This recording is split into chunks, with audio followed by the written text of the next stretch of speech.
Salam guru penggerak, salam wahai guru hebat di Indonesia. Bertemu dengan saya Leontius Manungkalit. Dalam video ini saya akan memaparkan aksi nyata modul 2.1 pembelajaran berdiferensiasi.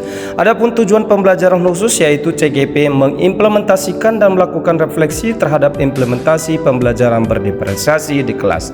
Yang menjadi tim kami adalah fasilitator Ibu Elsa, pengajar praktik Ibu Tiara, dan saya sendiri Leontius Manungkalit CGP Angkatan 9. Lini masa kegiatan yang pertama dilakukan pemetaan belajar berdasarkan kebutuhan belajar melalui pengamatan dan wawancara langsung.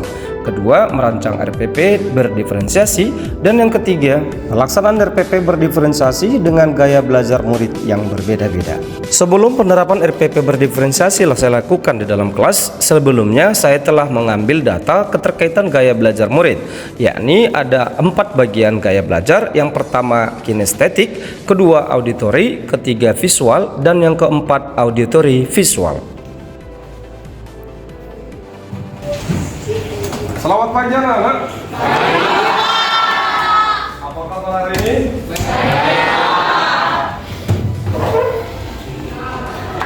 Ya, sebagai makhluk beriman, kita tentunya memberikan hati kita ya untuk memulai kegiatan kita. Diawali kita berdoa hari ini bahwa adik kita kepada Maria untuk memimpin. Silakan Maria.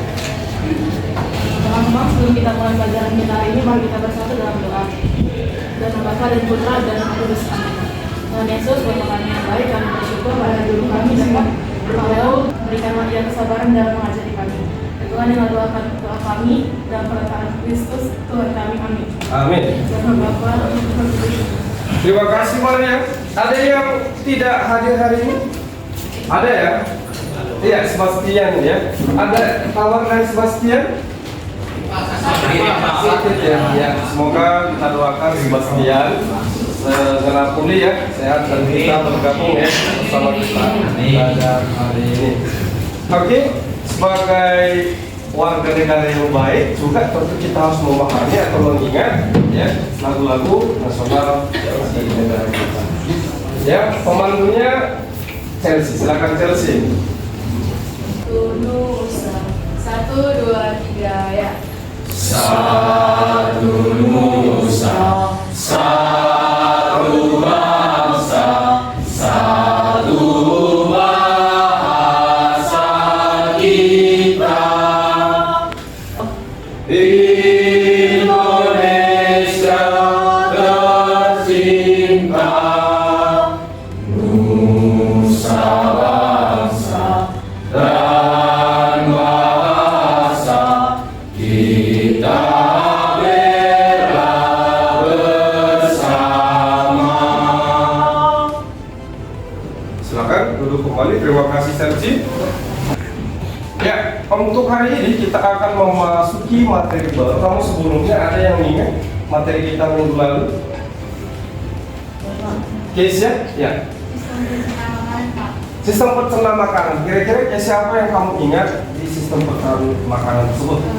Makronutrien Pak, itu ada karbohidrat, lemak, dan protein. Kalau di mikronutrien itu ada enzim, mineral, dan vitamin. Kamu tahu case ya?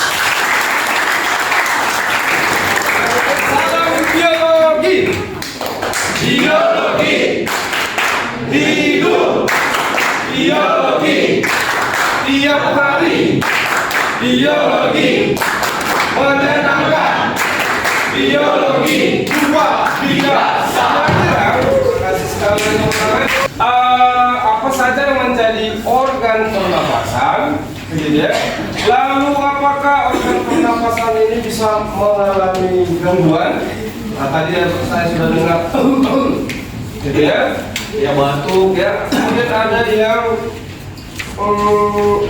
langsung tiba-tiba, gitu ya? Nah, hari ini kita bahas tentang organnya. Lihat di slide Paleon. Ada tujuan pembelajarannya.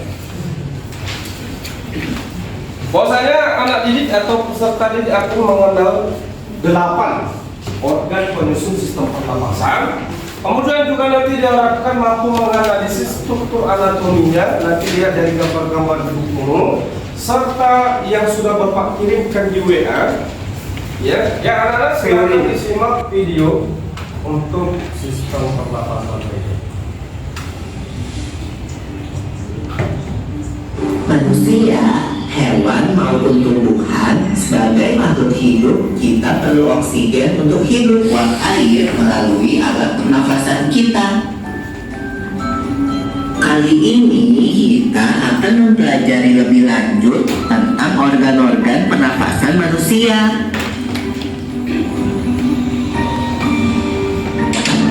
Lula, kamu tahu nggak kalau alat pernafasan kita terdiri atas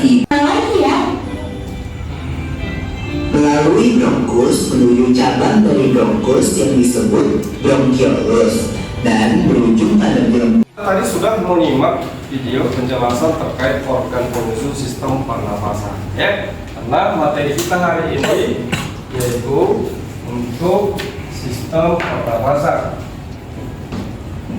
Sistem pernapasan, ya. Ada mau apa saja tadi yang menjadi alat pernapasan pada manusia? Silakan angkat tangan. Oke, Ivana. Ada hidung. Oke. Ada hidung. Berikutnya. Leo. Laring, Pak. Ada laring. Laring tadi disebut dengan apa? Pangkal tembang. Oke.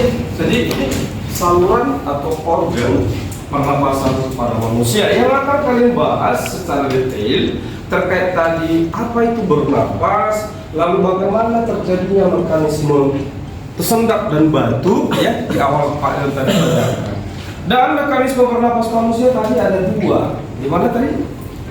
Pernapasan apa aja? Oke, Felicia. Sistem pernapasan dada dan sistem pernapasan perut. Pernapasan dada dan pernapasan perut. Tepuk tangan untuk Felicia.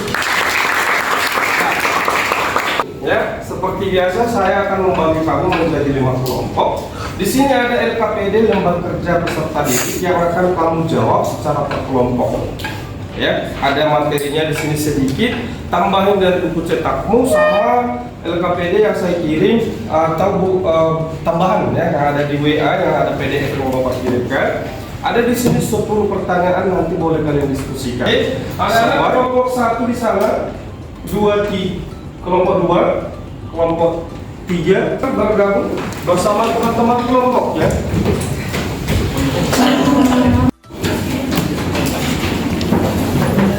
Oke, ayo dibuat mejanya digabung.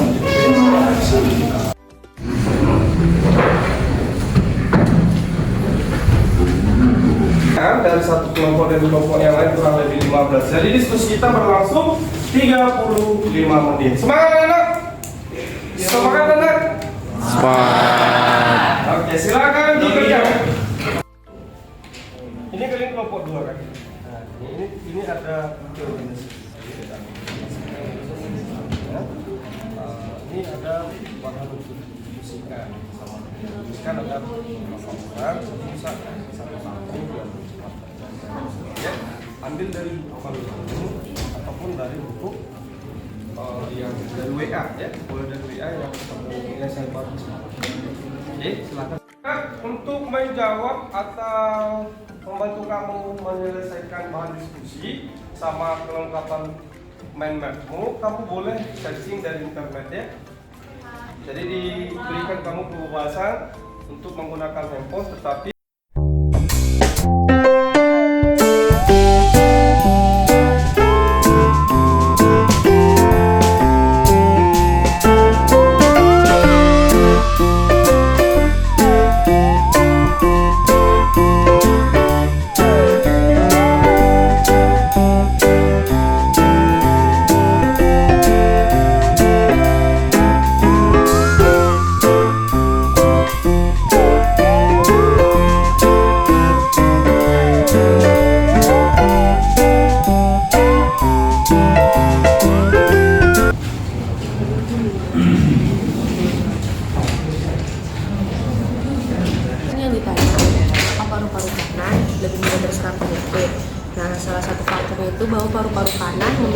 fokus yang lebih besar dan lebih vertikal.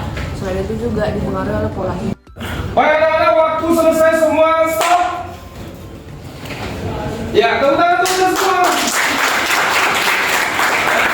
Waktunya untuk mempresentasikan hasil, tidak ada lagi diperkenalkan untuk menulis, ya.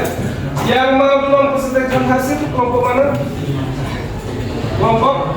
Ya, kelompok 4. Tepuk tangan untuk kelompok 4. Silakan kelompok 4. Baik, terima kasih. Nah, sebelumnya kalian kan singgung materi kita tentang alat dan mekanisme pernapasan. Kalau pernapasan itu ada hidung, di dalam hidung itu ada lendir dan rap-rap halus yang berfungsi untuk menyaring. Ya, jadi diafragmanya berrelaksasi, jadi dia bergerak diri sendiri.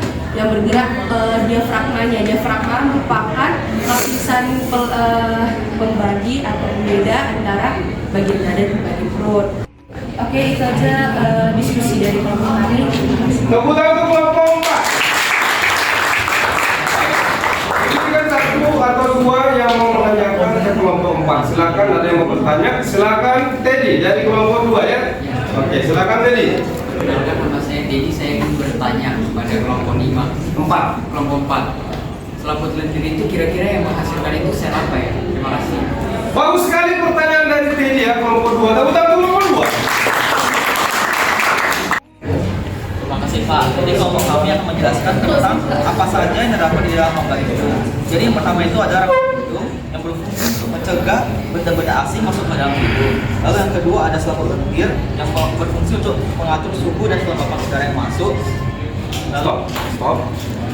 demikian yang bisa kami jelaskan. Sekian, terima kasih. Kalau ada teman-teman yang ingin bertanya, kami persilakan. Tepuk tangan untuk kelompok 1. Silakan Keisha. Terima kasih untuk kesempatannya. Kami dari kelompok 4 ingin bertanya, apa yang menyebabkan paru-paru itu lebih gampang setelah penyakit? Terima kasih. Bagus sekali pertanyaan dari Keisha, kelompok 4. Bisa kita ambil yang pertama adalah mengenai sistem pernapasan. Arti dari sistem pernapasan sendiri artinya adalah proses menghirup udara atau menghirup O2 dan mengeluarkan CO2. Nah, adapun bagian-bagian yang bekerja dalam sistem pernapasan pertama dimulai dari hidung. Nah, yang kedua itu dimulai dari laring dan faring. Yang ketiga yaitu adalah bronkus urat. Tepuk tangan untuk Teddy pada kelompok 3. Sama-sama kita simpulkan bahwasanya alat pernapasan dimulai dari hidung, laring, trachea, bronkus, bronchiolus, alveolus, dan paru-paru dibungkus oleh yang namanya mekanisme bernapas. Ada secara pernapasan dada dan pernapasan. Oke, sebelum kita akhiri bahwasanya saya meminta satu orang, apa perasaanmu setelah mengikuti pembelajaran Pak Leon untuk hari ini? Ayo silakan. Iya, Rafael. Oke, jadi yang saya rasakan itu saya lebih bisa memahami bagaimana sistem pernapasan manusia. Tepuk tangan untuk Rafael. Sebagai tugas di rumah, nanti boleh kamu membuat bebas ya keterkaitan materi ringkasannya organ pernapasan, boleh dalam bentuk infografis, boleh dalam video singkat, atau boleh kamu sendiri yang menyebutkannya jadi video atau dalam bentuk poster lalu buatkan keterangannya untuk saluran pernapasan. Jelas anak-anak? Jelas. Terima kasih hari ini, selamat siang, sampai ketemu pertemuan berikutnya.